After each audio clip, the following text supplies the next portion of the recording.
비트코인이 새 블록을 생성하는 데 소요되는 시간은 통상 10분입니다. 하지만 최근 구글의 양자 AI 연구팀이 공개한 보안 백서에서 모두를 긴장시킬 만한 수치가 등장했습니다. 양자 컴퓨터가 현행 블록체인 암호를 해독하는 데 걸리는 시간을 단 9분에서 12분 사이로 추정했던 것입니다. 이 두 수치가 겹치기 시작했다는 사실은 이제 양자 위협이 먼 미래의 상상이 아니라는 의미입니다. 현재 우리가 신뢰하는 비트코인이나 이더리움의 보안 시스템은 수학적으로 매우 복잡하여 현재의 컴퓨터로는 수천 년이 소요되어도 풀 수 없다는 전제에 기반합니다. 그러나 모든 경로를 동시에 탐색하는 양자 컴퓨터 앞에서는 이 256비트 암호가 순식간에 무력해질 수 있다는 것입니다. 누군가 코인을 전송하는 짧은 순간에 개인 키를 역산하여 거래를 가로채는 온스팬드 공격이 현실화될 수 있다는 구글의 경고는 시장에 상당히 중대한 질문을 제기하고 있습니다. 주목할 만한 점은 구글이 이러한 위협을 경고하며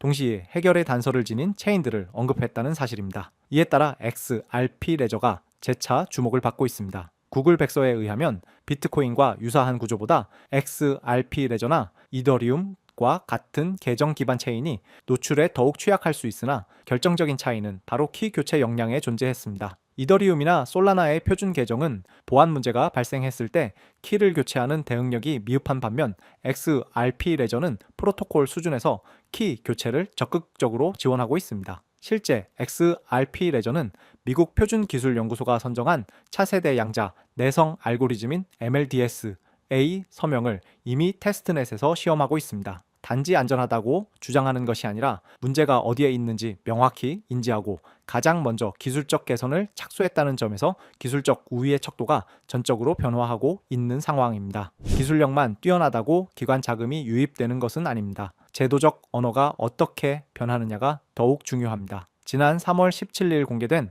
미국 SEC와 CFTC의 68페이지 불량 문서를 살펴보면 매우 놀라운 변화가 감지됩니다. 규제 당국이 디지털 자산의 기능적 분류를 내놓으면서 XRP를 비트코인, 이더리움과 더불어 당당히 상품으로 분류했기 때문입니다. 그동안 XRP를 힘들게 했던 소송 불확실성과 투기적 프레임을 넘어서 이제는 네트워크에서 실질적으로 기능하는 네이티브 자산으로 인정받기 시작한 것입니다. 물론 이 문서 한 장으로 모든 것이 종결되는 것은 아니나 자산을 바라보는 제도권의 공식적인 평가 기준이 변모했다는 점은 매우 중대한 사건입니다. 가격은 뒤늦게 반응할지 몰라도 설명의 언어가 변화하면 결국 가치 평가는 뒤따를 수밖에 없기 때문입니다. XRP 레저 내부를 살펴보면 기관들이 실질적으로 사업을 영위하기 위한 인프라가 이미 세밀하게 구축되어 있습니다. 2024 년부터 순차적으로 추가된 기능들을 확인하면 감탄사가 저절로 터져 나옵니다.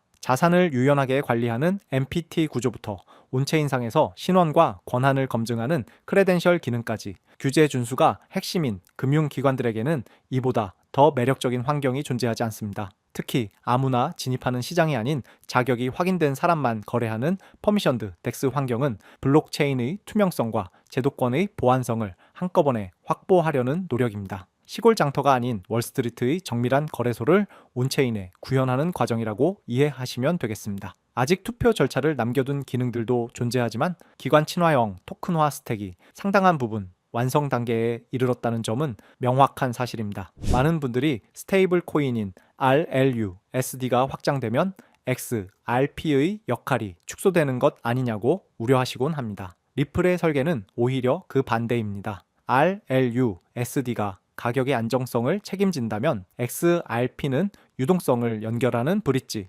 자산이자 신속한 정산을 지원하는 오토 브릿지 역할을 수행하게 됩니다. 상호 경쟁하는 것이 아니라 역할을 분담하여 거대한 금융 레이어를 구축하는 구조인 것입니다. 이미 월스트리트의 동향도 감지되고 있습니다. ETF 운용사인 테크리움이 선보인 XRP는 SEC 등록을 완료한 공식 레버리지 상품입니다. 75개 이상의 글로벌 규제 라이선스를 보유하며 연간 3조 달러 이상의 거래를 처리하는 리플의 인프라상에서 규제된 형태에 담긴 XRP 수요가 견고하게 형성되고 있습니다. 단순한 기대감을 초월하여 실제 상품과 수치로 입증되는 단계에 진입한 상황입니다. 그렇다면 왜 가격은 여전히 제자리 걸음인 것일까요? 2026년 이후 XRP가 29%나 하락하는 어려운 시기를 겪고 있는 것은 사실입니다. 그러나 이는 구조적인 사유에서 비롯된 것입니다. 현재는 글로벌 것이 경제의 불확실성과 금리 변동성에 시장이 민감하게 반응하는 시점입니다. 중장기적인 기술 혁신이나 제도적 정비는 항상 가격에 가장 뒤늦게 반영되는 법입니다. 지금까지 우리가 파악한 구글의 양자 보안 논의, SEC의 상품 분류, 그리고 기관용 금융 스택의 완성은 거대한 구조적 변화의 요소들입니다. 이 요소들이 하나로 맞물리는 시점, 시장의 평가는 순식간에 뒤바뀔 것입니다. 결과적으로 XRP는 현재 시장 가치에 대비해 성장 잠재력이 충분히 반영되지 못한 상태라고 판단할 수 있습니다. 현재처럼 대중이 가격에 실망하여 외면할 때 우리가 파악한 이 논리적인 변화의 흐름을 꾸준히 따르는 사람만이 향후 시장의 재평가가 진행될 때 압도적인 성과를 얻을 수 있을 것입니다. 현재 벌어지는 일들은 단순한 소음이 아닌 새로운 금융 질서가 구축되는 긴박한 신호라는 점을 명심하시길 바랍니다. 금일 제가 마련한 영상은 여기까지입니다. 혹시 도움이 되셨다면 좋아요와 구독 한 번씩 부탁드리겠습니다. 저는 다음번에 더 유익한 영상과 내용으로 여러분들을 찾아뵙겠습니다. 고맙습니다.